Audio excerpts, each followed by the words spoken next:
Next up, at UFC 309, we got Bassil Hafez taking on Oban Elliott. This is an interesting fight to break down because I bet on it, and the line movement has been interesting. We got Bassil Hafez 9-4 in his career, 3-2 in his last 5. He is coming off that decision win over Mickey Gall, taking on Oban Elliott, 11-2 in his career, 5-0 in his last 5. He is on a 7-fight win streak. We'll start on the Oban side.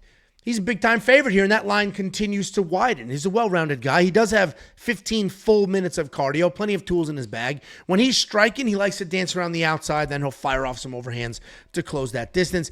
He is fast. He is athletic. He's got some flashy spins, some okay takedown defense. If he is taken down, he will work to his feet. He doesn't really chase submissions that aren't there. He's coming off that decision win over Preston Parsons, where they exchanged some takedowns, but Oban had the cleaner striking.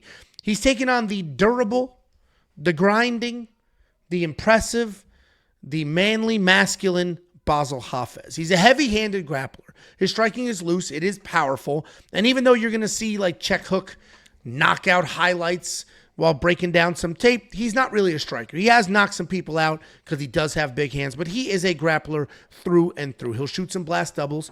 He'll try to maintain some position. He'll throw elbows down on top. He's a high-paced guy both on the feet and on the ground. His cardio can fade. It's not limitless, but that's not till later in the fights. He's coming off that busy win over Mickey Gall where he did have 3 takedowns.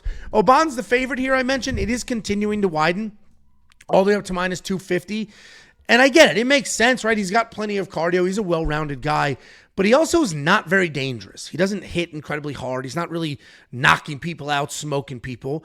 So he's a busy guy that has a well-rounded tool set. And if Basel shows up and he has cardio a little bit better than he typically has, I think he can work. I think he can come in here, bully a little bit, get some takedowns out, work, steal a round or two. I like Bassil Hafez to steal this fight. I think he can win. The odds are continuing to widen here. Oh, I never interrupt. You did this exact same thing when I picked Brandon Royval. Same noises. I was laughing at a comment in the chat. Okay. Which one? Elliott by decision? That is laughable. What do you think of this fight? I like Bassil Hafez. There is no doubt that is a tough son of a bitch. I mean, the way that he was eating shots against Jack Della Maddalena, you saw him eating shots against Mickey Gall. Actually got dropped a little bit by Mickey Gall. He is literally one of those guys that will just eat shots and smile at you and say, like, let's go, like, bring it. He definitely is a wrestler. It's what he wants to do. But if he's not wrestling, he can kind of get caught up in that kind of brawling type of style. He's just marching forward, head on the center line, eating shots to want to swing some wild shots on the way back. And if he hits you, it's definitely going to hurt. It's a big, powerful dude. If he gets you to the ground, he can definitely do some things there. The issue is, I do believe that Oban Elliott is just going to be the way better, cleaner striker. And you saw that he was able to withstand and out-grapple a guy like Preston Parsons, where if you put Preston Parsons and Basel in a wrestling grappling match, I think Preston holds his own or even might do a little bit better than Basel. So he's already tested against a pretty good grappler. He was defending the takedowns. When he got taken down, he knows how to sweep. He knows how to get back to his feet. Preston is definitely more dangerous in like the jiu-jitsu, and Oban Elliott didn't have any issues with that. Even had to like Kimura sweep at some time. He knew he was getting taken down. Boom, grabbed that Kimura, flipped him off him, got back to his feet. He's very tricky everywhere, to take a word from you. And I just think he's better everywhere. I fully respect Basel and his toughness, but when you're tough, that means you're getting hit. And you even saw Mickey Gall throw in a little trip takedown like in the third round of that fight as well. So if you're getting knocked down, lit up, and taken down by Mickey Gall, I think Oban's going to be all right. Yeah, listen, I mean, he's a big fan. It's funny. Pick says, Nate, I'm not fat, you fatso. Nate said, Angelo doing the fat dude shirt adjustment. No hate, I do it too. You're fat. I'm not fat. You might do it. That's not what I did. Somebody said you look like a off-duty sheriff right now. Howdy.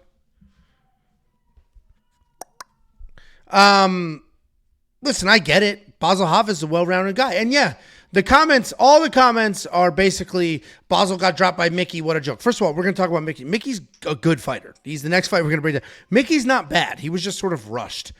And Basel got dropped because he's just moving forward at a million miles an hour, not stopping, not slowing down. Why are we already forgetting what he did against Jack Della Maddalena? That dude showed up on a day's notice and had a good amount of success. The only success he had was when Jack tried to guillotine him for no reasons. He had nice takedowns, throwing people around. He had 20 takedowns on 3 guillotine attempts. Oh, so he had 3 takedowns. Got it. On guillotine attempts, yeah. Great. So he defended submissions and had 3 takedowns. Yeah, that's impressive. That's impressive. Dude, people are loving the outfit today. Thank you guys. Tiffany is so lucky, dude. You're gonna really I feel you're really gonna put it on her tonight, aren't you? That new confidence. What do you think? Yeah. What's that? Yeah, 4 or 5 minutes? No. You've been over 5 before? The more excited I am, the less it's gonna be. Just really, if you loved your woman, you would focus and you could do things for her. Just disappointment. If you loved her, you would focus. It's just a focus issue. All right. Well, I'll think about other things. $7,400 in DraftKings Fantasy from my guy Basel. I trust him. I think I will throw him in my lineup.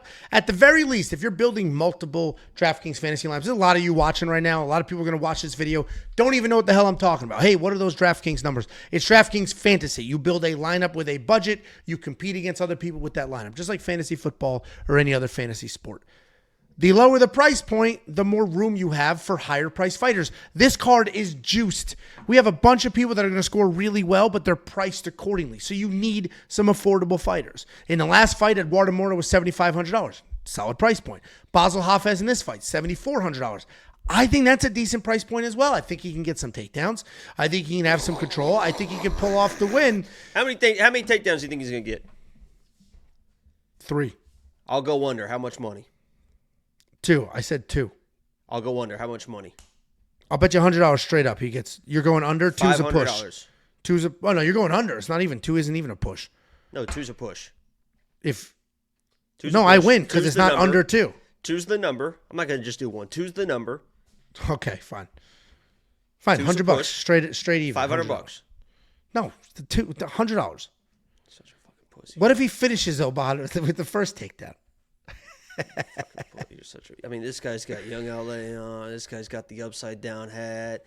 Right, got his ears pierced over the weekend. No, I didn't. Diamond. Well, you did. Was wearing diamond studs all weekend randomly. This guy's switching up. Now it's time to man up.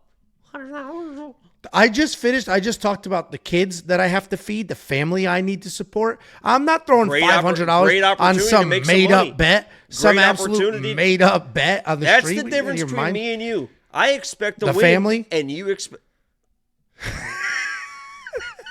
As soon as I said it, I was like, that might have been a little mean. All